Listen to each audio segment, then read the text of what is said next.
नमस्ते प्यारे बच्चों, आज हम बात करने जा रहे हैं रविंद्र केलेकर जी के लेसन पतझड़ में टूटी पत्तियां। हमारा लेसन है पतझड़ में टूटी पत्तियां। लेखक है हमारे रविंद्र केलेकर जी, रविंद्र केलेकर। ठीक, पाठ की स्टार्टिंग कैसे होती है बेटा? पाठ की स्टार्टिंग आप लोगों को पता ही है, दो पार्ट में डिवाइड है लेसन। फर्स्ट पार्ट गिनने का सोना, सेकंड पार्ट छीन के देना। लेखक हमसे यहाँ क्या कहते हैं? स्टार्टिंग में हमसे कहते हैं कि गागर में सागर। ये बात हम सब जानते हैं। गागर में सागर एक मुहावरा है। गागर के सागर का मतलब है थोड़े में बहुत कुछ कह देना। ये मुख्य रूप से पद्य भाग का गुण होता है, कविताओं का गुण होता है। ये बात भी आप जानते हैं, 10th क्लास के बच्चों को पता होती है कि हमारे पास दो पोर्शन डिवाइड रहते हैं, एक गद्य एक पद्य। गद्य जिसमें निबंध, नाटक, कहानियां, उपन्यास, संस्मरण आया करते हैं। एक पद्य जिसके अंदर हमारी कविताएं, अलंकार, छंद, इस तरह की चीजें आया करती हैं। ठीक है, ये हमारा पार्ट हो गया पद्य का। तो पद्य का मुख्य गुण होता है गागर में सागर, थोड़ी में बहुत कुछ कह देना। लेकिन लेखक कहते हैं अगर गद्य में भी ये वाला गुण आ जाए तो हमें कौन सा मुहावरा याद रखने की जरूरत पड़ती है? सार सार को गही रहे, थोथा दे उड़ाए, थोथा दे उड़ाए। ठीक है, जैसे मुहावरा गागर में सागर है, थोड़े में बहुत कुछ कहते हैं ना, सेम यहाँ पर गद्य के लिए मुहावरा यूज किया है। सार सार को गही रहे। सार सार को गही रहे का मतलब है सार्थक जो चीजें हैं गही रहे, उनको ग्रहण कर लो। थोथा दे उड़ाए, जो निरर्थक चीजें हैं उनको, फालतू की जो चीजें उनको छोड़ दो। ये जो लेसन है ये हमें थोड़े में बहुत कुछ समझने की हमसे डिमांड करता है, मांग करता है। लेखक ये कहते हैं कि मैं आपको बहुत बड़ी बातें नहीं बता रहा हूँ, बहुत छोटे पार्ट के थ्रू बहुत बड़ी मुख्य बातें बताना चाह रहा हूँ। मतलब बहुत बड़ा लेसन नहीं है, बहुत छोटा सा लेसन है, लेकिन एक जागरूक और सक्रिय नागरिक मैं आप लोगों को इसके द्वारा बनाना चाहता हूँ। लेखक कहते हैं मेरा पर्पस उन लोगों के बारे में बताना नहीं है जो अपने लिए सुख सुविधाएं जुटाने के चक्कर में लगे हुए हैं। मेरा उद्देश्य उन लोगों के बारे में बताना है जो समाज को रहने लायक योग्य बनाते हैं, जो समाज को ऐसे शाश्वत मूल्य देते हैं जिनकी वजह से समाज का स्तर ऊपर उठता है। ठीक है, ये पार्ट दो पार्ट में डिवाइड है। फर्स्ट है हमारा गिनने का सोना। ठीक, लेखक हमसे क्या कह रहे हैं गिनने का सोने में कि दो सोने होते हैं हमारे पास, दो तरीके के गोल्ड है। ठीक है, एक है हमारे पास शुद्ध सोना। अगर आपने पार्ट को बेटा इस तरीके से अगर समझ लिया तो आपको ये समझ में आएगी कि क्वेश्चन का आंसर मुझे लिखना किस तरीके से है। और एक हमारे पास है गिनने का सोना। ठीक है, गिनने का सोना और शुद्ध सोना। शुद्ध सोना का मतलब है जिसके अंदर कोई मिलावट नहीं है, प्योर गोल्ड। ठीक, कोई मिलावट नहीं, कोई मिलावट इसके अंदर नहीं है। गिन्नी का सोना जिसके अंदर तांबे की मिलावट है, थोड़ा सा मिलावट की गई है, किसकी? तांबे की मिलावट। लेखक क्या कहता है स्टार्टिंग में? हमसे क्या कहते हैं लेखक जी? वो हमसे कहते हैं कि मुख्य रूप से आप देखोगे मार्केट के अंदर इसी का चलता है, इसी की वैल्यू की जाती है। क्यों वैल्यू की जाती है? क्योंकि इसके गहने बनते हैं, तांबा मिल जाता है इसलिए चमकते भी है। महिलाएं क्या करती हैं? गहने इसी के बनाते हैं। मार्केट में ये हमें दिखाई देता है, लेकिन वैल्यू किसकी ज्यादा होती है? शुद्ध सोने की वैल्यू होती है। ठीक है, तो वो हमसे क्या कहते हैं? शुद्ध सोने की वैल्यू। इसका मतलब वो लोग कैसे हैं? आदर्शवादी लोग हैं। इसका मतलब समाज में कैसे लोगों की वैल्यू होती है? जो आदर्शवादी है, जिनके अपने कुछ सिद्धांत हैं, जो अपने नियमों पे अटक रहना जानते हैं, जो अपने नियमों को किसी भी वजह से, किसी भी कारणवश परिवर्तित नहीं करते। गिन्नी के सोने में लेखक क्या कहते हैं? गिन्नी का सोना मतलब तांबे की मिलावट। इसका मतलब ये लोग कौन से हैं? व्यवहारवादी लोग हैं। ये स्थिति के अकॉर्डिंग अपने सिद्धांतों के अंदर, अपने नियमों के अंदर परिवर्तन स्वीकार कर लेते हैं। ये लोग कहते हैं कि समाज में व्यवहारवादी बनकर जिया जाता है, आदर्शवादी बनकर नहीं जिया जाता। ठीक है, ये कुछ लोग क्या करते हैं? अपने जीवन के कुछ आदर्श होते हैं, उन आदर्शों के अंदर हल्का सा व्यवहार मिला देते हैं, बिल्कुल हल्का सा। तो ऐसे लोगों को हम क्या कहते हैं? ये प्रैक्टिकल आइडियलिस्ट। प्रैक्टिकल आइडियलिस्ट, जैसे कि नाम से आप लोगों को पता लग रहा होगा, प्रैक्टिकल व्यवहार, आइडियलिस्ट आदर्श। इन्होंने अपने आदर्श के अंदर थोड़ा सा व्यवहार मिला दिया, थोड़े से समाज के नियमों के अकॉर्डिंग थोड़ा सा चेंज कर लिया, तो ये लोग अपने आप को प्रैक्टिकल आइडियलिस्ट कहते हैं। लेकिन धीरे धीरे समाज में जब ये आगे बढ़ते जाते हैं, समाज के लोगों को सब बहुत ज्यादा घुलना मिलना शुरू कर देते हैं, अपने जैसे लोगों को सब मिलना घुलना शुरू कर देते हैं कि जो कहते हैं कि व्यवहारवादी बातें करो, व्यवहार के मतलब अपना पहले फायदा देखते चलो। ठीक है, ये लोग अपना लाभ हानि का हिसाब किताब लगा के चलते हैं कि समाज में किस वजह से मुझे फायदा होगा, किस वजह से मुझे नुकसान होगा, तो मुझे क्या काम करना चाहिए। धीरे धीरे क्या होता है, इनके कुछ सिद्धांत होते हैं, इनकी लाइफ से वो चीज हटने लग जाती है, आदर्श गायब होने लग जाता, रह जाता तो कि खाली व्यवहार। तो लेखक क्या कहते हैं, ऐसे व्यवहारवादी लोगों की वजह से समाज का स्तर हमेशा नीचे गिरता है। ये लोग अपने बारे में सोचते हैं, लाभ हानि का हिसाब लगाते हैं, खुद ऊपर उठते हैं, लेकिन खुद ही ऊपर उठते जाते हैं, सिर्फ अपना अपना देखते हैं। लेकिन लेखक कहते हैं क्या सचमुच में यही है, लोगों को समाज को जो दिया जाएगा वो यही दिया जाएगा जो अपने बारे में सोच रहे हैं? नहीं। तो लेखक कहते हैं जो देने की चीज है वो किसने दी है? आदर्शवादी लोगों ने। कुछ लोग क्या कहते हैं कि गांधी जी तो प्रैक्टिकल आइडियलिस्ट थे। कुछ चंद लोगों का कहना यही है कि गांधी जी प्रैक्टिकल आइडियलिस्ट थे, वो व्यवहार की कीमत जानते थे। ये बात बिल्कुल ठीक है, प्रैक्टिकल आइडियलिस्ट थे, व्यवहार की कीमत जानते थे, लेकिन वो कहते थे कि मैं अपने आदर्श के अंदर व्यवहार को नहीं मिलाऊंगा। मेरे आदर्श खरे आदर्श है, मेरा आदर्श खरा सोना है, शुद्ध सोना है, बिल्कुल ठीक है। तभी तो यही कारण था उनके जो अद्वितीय आदर्श है वो आज भी गिने जाते हैं। जो अपने प्रिंसिपल्स वो बना चुके थे वो आज भी गिने जाते हैं, चाहे सत्य बोलने वाला है, चाहे ईमानदारी दिखाने वाला है, अडिग रहने वाला है अपने संकल्प पर, वो आज भी दिखाई देते हैं। वो ये कहते थे कि आदर्श के अंदर व्यवहार नहीं मिलाऊंगा, बल्कि व्यवहार का ही स्तर ऊपर उठाने की कोशिश करूंगा, ठीक है। वो ये कह रहे हैं कि मेरा जो शुद्ध सोना है वो शुद्ध सोना रहेगा, खरा सोना रहेगा। यहाँ पर गांधी जी हमसे क्या कह रहे हैं कि यहाँ पर मेरे पास क्या है? शुद्ध आदर्श। शुद्ध आदर्श मतलब गोल्ड, प्योर गोल्ड, शुद्ध सोना, ये मेरा शुद्ध सोना है। वो कह रहे मैं इसके अंदर व्यवहार मिला दूं, व्यवहार का मतलब है इसके अंदर तांबा मिला दूं। तो कहते नहीं, ये चीज मुझे स्वीकार है ही नहीं, मेरा प्योर गोल्ड ही रहेगा, मैं इसकी कीमत किसी भी हालत में नहीं घटने दूंगा। आप लोग अच्छी तरह जानते हैं, अगर शुद्ध सोने के अंदर तांबा मिला दिया जाए, अगर मैं एक तरफ से बिस्किट लेके चलूं, गोल्ड का गिन्नी लेके चलूं, गोल्ड का बिस्किट लेके चलूं, प्योर गोल्ड 24 कैरेट, आप लोग जानते हैं प्योर गोल्ड कितना है? 24 कैरेट। मैंने 24 कैरेट का गोल्ड लिया, आज जो मैंने ले रही हूँ 80,000 की वैल्यू से अगर मैं लेती हूँ, 90,000 की वैल्यू से अगर मैं लेती हूँ, तो अगर मैं 3 साल बाद जाऊंगी तो गोल्ड की जो कीमत होगी वो 24 कैरेट की, उसी की कीमत से वापस जाएगा, उसी के अंदर किसी भी तरह की कोई मिलावट नहीं है। लेकिन अगर मैंने गिन्नी का सोना लिया, अगर मैंने कोई ज्वेलरी बनवा दी 22 कैरेट में, 18 कैरेट में, 20 कैरेट में, इसका मतलब है उसके अंदर उतना ही तांबा मिलता जा रहा है, ठीक है। इसका मतलब कीमत किसकी घट रही है? सोने की कीमत घट रही है। और गांधी जी को ये चीज स्वीकार नहीं थी। गांधी जी कहते थे मैं अपनी सोने की कीमत किसी भी हालत में नहीं घटाऊंगा, तांबा अपनी जगह पे, तांबा यही रहे, तांबा सस्ता है, मैं शुद्ध सोने के अंदर तांबे को मिलाकर शुद्ध सोने की कीमत नहीं घटाऊंगा, बल्कि तांबे की ही कीमत को ऊपर बढ़ाने की कोशिश करूंगा। तो बेटा गांधी जी क्या कह रहे हैं हमसे? गांधी जी कह रहे हैं कि शुद्ध सोना, मेरा प्योर जो गोल्ड है उसकी कीमत ज्यादा है, मैं उसके अंदर तांबे जैसे की चीज क्यों मिलाऊं? इसका मतलब मैं आदर्श के अंदर व्यवहार क्यों मिलाऊं? मेरे लाइफ के कुछ प्रिंसिपल्स हैं, मेरे कुछ सिद्धांत हैं, मैं उनको चेंज क्यों करूं? मेरे जिसके वजह से मेरे समाज का स्तर बढ़ा हुआ है, जिसकी वजह से लोग मेरी पहचान जानते हैं, ठीक है। तो वो शुद्ध सोने के अंदर, अपने आदर्श के अंदर, अपने आदर्शवाद के अंदर तांबा, इसका मतलब व्यवहारवाद शामिल नहीं करते थे, व्यवहारवाद शामिल नहीं करते थे, बल्कि वो क्या कहते थे?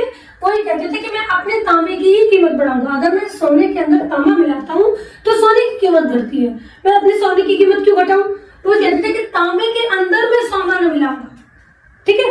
इसका मतलब क्या होगा? तांबे की कीमत बढ़ेगी, मेरे सोने की कीमत तो उतनी ही रहेगी, मैं अपने तांबे की भी कीमत बढ़ाऊंगा, अपने व्यवहार को ही एक आदर्श बनाने की कोशिश करूंगा, न कि आदर्श को नीचे गिराकर व्यवहार बनाऊंगा, ठीक है। तो इसी ऐसे लोगों की वजह से, ऐसे समाज के जो ऐसे लोग हैं, उन लोगों की वजह से ही समाज का स्तर ऊपर उठता है। समाज जो हमेशा आगे जाता है ऐसे लोगों की वजह से ही जाता है, जबकि व्यवहारवादी लोगों की वजह से समाज का स्तर हमेशा नीचे गिरता है। अगर आप देखेंगे समाज में कुछ शाश्वत मूल्य होते हैं, शाश्वत मूल्य जैसे हम कहते हैं ईमानदारी दिखाना, सच बोलना, ठीक है, अनैतिक कार्य ना करना, तो ये सब कार्य ये सब किसकी देनी हुई है?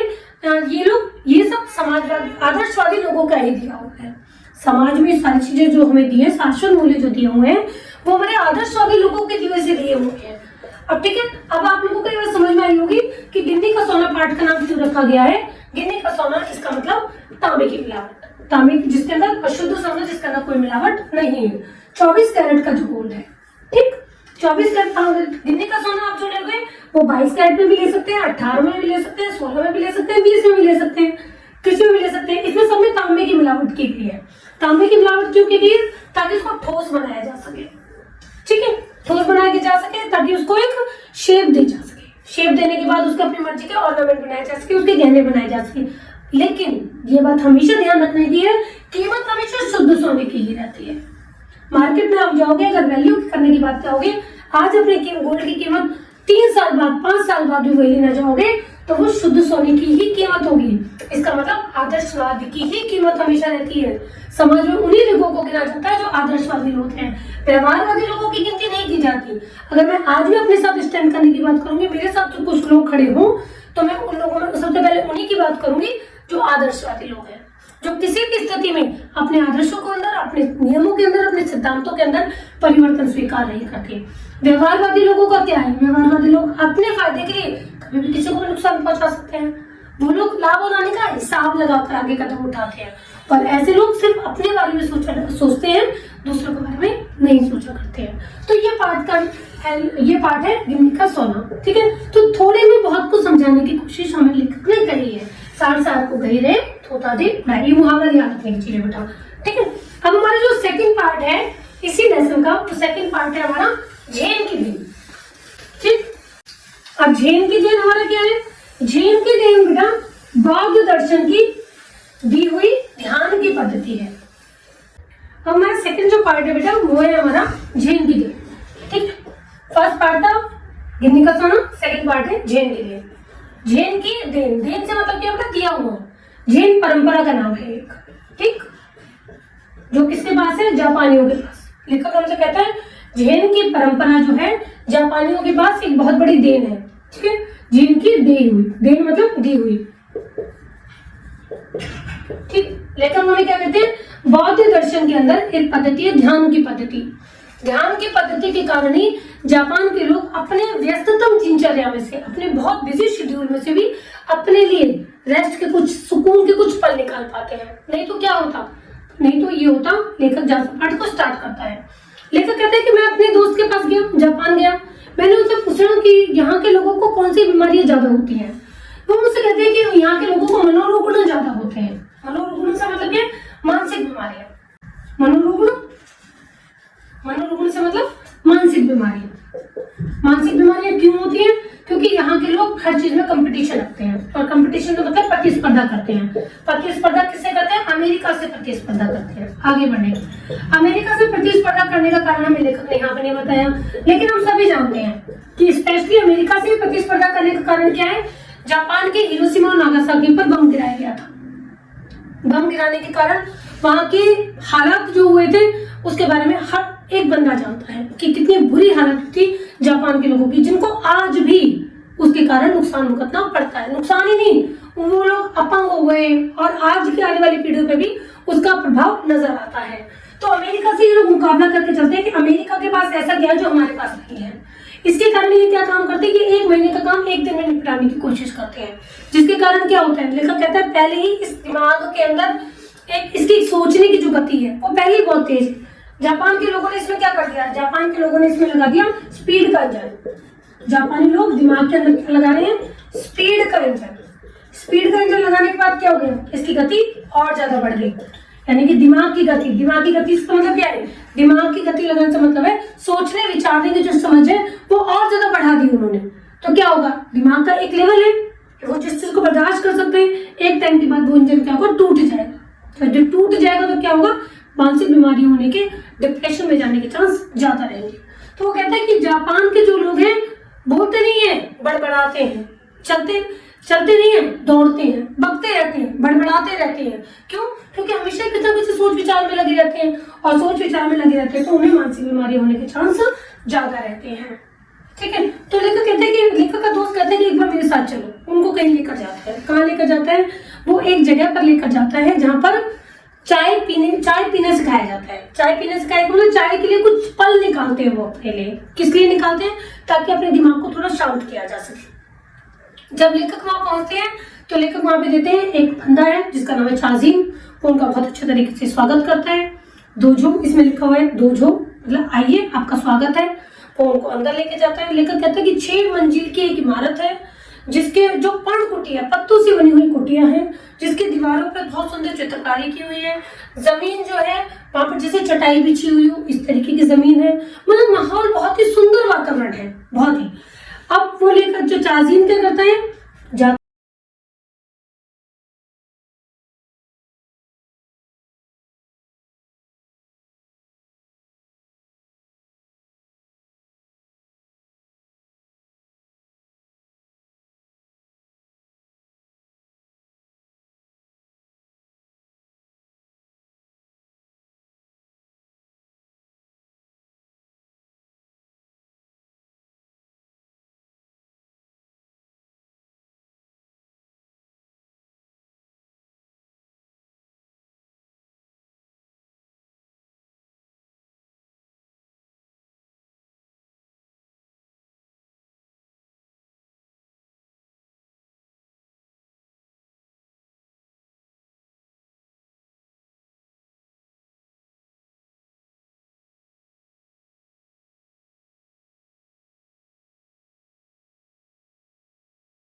काल से मतलब क्या था कि अब मेरे सचमुच मेरे दिमाग में आ रहा था कि पहले मुझे लग रहा था कि मेरे 24 घंटे का दिन भी कम है।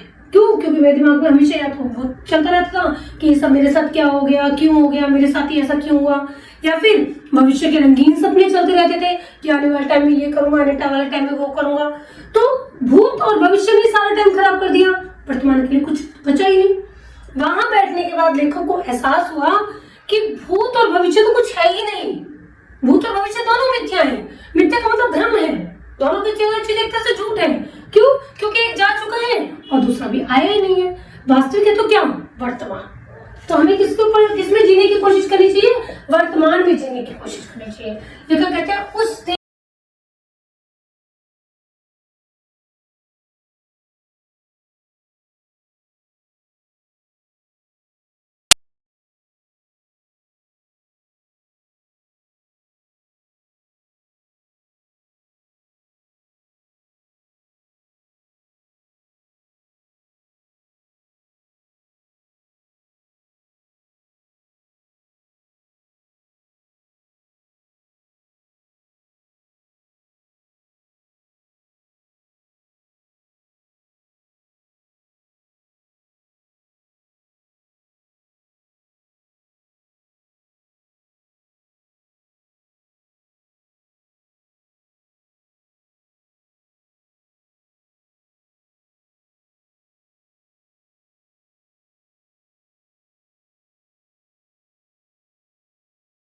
निकाल पाते हैं, चैन का, सुकून का पल निकाल पाते हैं। नहीं तो ये अपने जीवन को हमेशा पूरा का पूरा दिन किसमें निकाल देते हैं, पूरा जीवन किसमें निकाल देते हैं? प्रतिस्पर्धा करने में, मुकाबला करने में, जिसके कारण उन्हें मानसिक बीमारियां ज्यादा होती हैं। ठीक, तो लेखक का ये पाठ के दिन हमारी जो पाठ है हमारा जैन के दिन, यहाँ पर आकर एंड हो जाता है कि एक बहुत बड़ी दिन है। किसको? जापानी लोगों को। किसकी? जैन की दिन, जैन परंपरा की एक बहुत बड़ी दिन है। चाय पीने की विधि, चामुयू। अब हमारे पाठ में से हमसे कोई भी क्वेश्चन पूछा जाए हम इजीली उसको लिख सकते हैं। ठीक, तो बेटा गिनने का सोना हमारा रिवाइज हो चुका है। गिनने के सोने पे हमारे पास कोई क्वेश्चन बन के आएगा हम लिख देंगे। जैन के दिन आप लोगों को बहुत आसान लगता होगा, ठीक है, और आसान है भी। जैन के दिन में से हमसे कौन से क्वेश्चन पूछे जाएंगे, क्या पूछे जाएंगे? लेखक ने जब अपने मित्र से पूछा कि यहाँ के लोगों को, जापानी लोगों को कौन सी बीमारी ज्यादा होती है? मनोरोग, यानी कि मानसिक बीमारियां। क्यों होती है? क्योंकि हर काम को करने में स्पीड दिखाते हैं वो। ठीक है, 1 महीने का काम 1 दिन में करने की कोशिश करते हैं। किससे प्रतिस्पर्धा चलता है उनका? अमेरिका से। दिमाग में कौन सा इंजन लगा रहे थे वो? स्पीड का इंजन। ठीक है, पहली सोचे समझिए कि स्पीड का इंजन लगने की बात क्यों गई है? क्वेश्चन है भी आपके एक्सरसाइज में, स्पीड का इंजन लगने की बात क्यों गई है? क्योंकि दिमाग के सोचे समझिए कि पहली स्पीड बहुत ज्यादा होती है, उसके बाद स्पीड का इंजन और लगा दिया, उसकी गति और ज्यादा बढ़ा दी। तो गति बढ़ने के कारण क्या होगा? स्पीड एक बार इंजन के ऊपर बहुत ज्यादा दबाव पड़ेगा तो इंजन फट जाएगा, जिसके कारण इंजन फट जाने के कारण क्या होगा? गाड़ी खराब। तो ऐसी शरीर की गाड़ी भी खराब। ठीक, अब आगे हमारे पास जो क्वेश्चन बनेगा, लेखक एक जगह कहाँ लेके गया था, अगर क्वेश्चन बन जाए लेखक का मित्र उसको कहाँ लेके गया, टी सेरेमनी में। टी सेरेमनी क्या है, चाय पीने के लिए वहां पर गए थे, ठीक है। अब हमारे पास वहां पर क्वेश्चन क्या बनेगा, कि वहां पर क्वेश्चन बनेगा कि चाय पीने जो पर्णकुटी है उसकी विशेषता क्या थी। पर्णकुटी की विशेषता क्या थी, वो 6 मंजिला इमारत थी, 6 मंजिला इमारत, ठीक। बाहर मिट्टी का बेढब सा बर्तन क्यों रखा हुआ था, ताकि हाथ पैर धो सके, मिट्टी का बेढब सा बर्तन, हाथ पैर धो लिए, ठीक है। हाथ पैर धोने के बाद अब उसकी जगह की विशेषता क्या है, पर्णकुटी है, पत्तों की बनी हुई कुटिया है वो, पर्णकुटी पत्तों की बनी हुई कुटिया।